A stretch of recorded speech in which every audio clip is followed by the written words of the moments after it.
this is a historical exercise.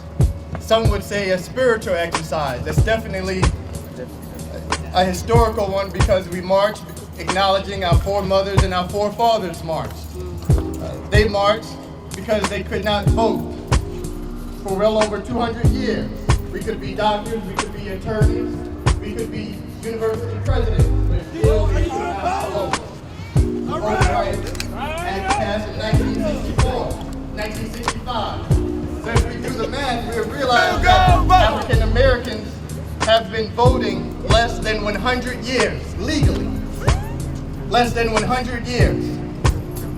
But still in 2012, we come to this political point knowing that there are some parties and some people in our country in 2012 that want to take that right away. We know that before 1965, people would ask an African American how many jelly beans was in the jar. Ask them all kinds of crazy, unfair questions. But now they put away the jelly beans and ask for 2 and 3 IDs. They put away the jelly beans and still want to deny certain party and peoples their right to vote. So we stand in unity with our foremothers and forefathers, and we stand knowing that the marching is important. The marching is just highlighting the importance and the urgency for all people to open their ears and open their eyes and see what is going on in our country today. We're not advocating for you to vote for a particular person or for a particular party, but what we are advocating for everyone to do is to vote and not take that political exercise for granted or never march a day in their lives, yet they take for granted. And we realize that all of us, we drink from wells that we never dug, and we enjoy the shade from trees that we never planted. But at this moment of time, we come together, realizing that we all have an opportunity and a right to stand up for justice and for truth.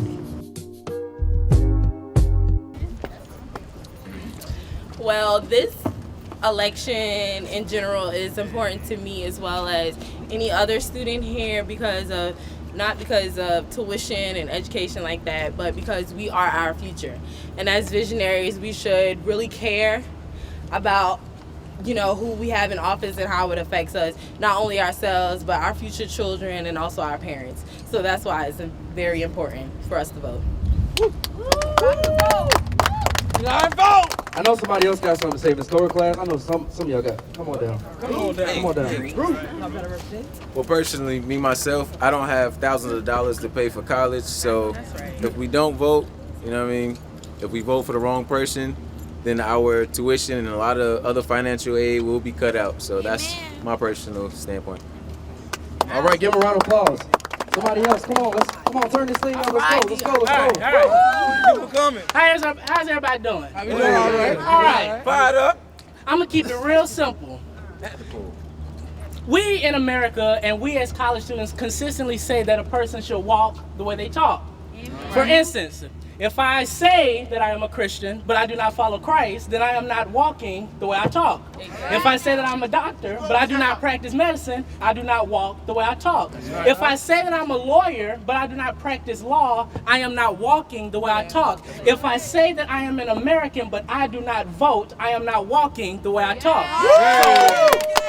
So we as students, we as Americans, should consistently uphold that standard of walking the way that we talk. Yes. And the way that we talk as Americans is by going out November the 6th and voting. That's right. Hey. This is a big deal to me because at one time, a lot of our ancestors, at one time we wasn't able to do this. So I think we should actually take advantage of this opportunity and get out and vote. It's very important, all right? Turn up. You are your I'll take vote. one more person. You are your vote. Hi, how's everybody doing? What's up, Greek? I just want to what's up? I just want to say this election is very important to me because in the first election 4 years ago, I was only 17, so I didn't have the right to vote.